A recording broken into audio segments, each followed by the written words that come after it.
কেন ফেলে দিলে তুমি ওকে? ভুল করে পড়ে গিয়েছে, তাহলে তুমি একে সরি বলে দাও।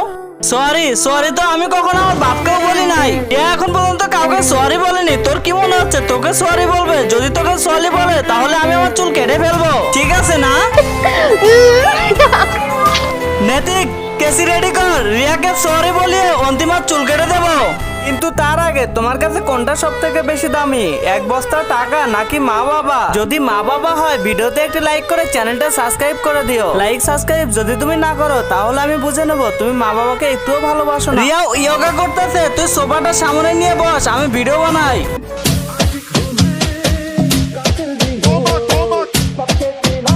অন্তিমা, তুই চুল কাটার জন্য তৈরি হয়ে যা। তুই রিয়াকে বলেছিলি না মাপ চাওয়ার জন্য, কিন্তু ও পাও ধরে মাপ চেয়েছে। কি, রিয়া সরি বলে দিয়েছে আর পাও ধরে নিয়েছে? তুই নিজের চোখে দেখ।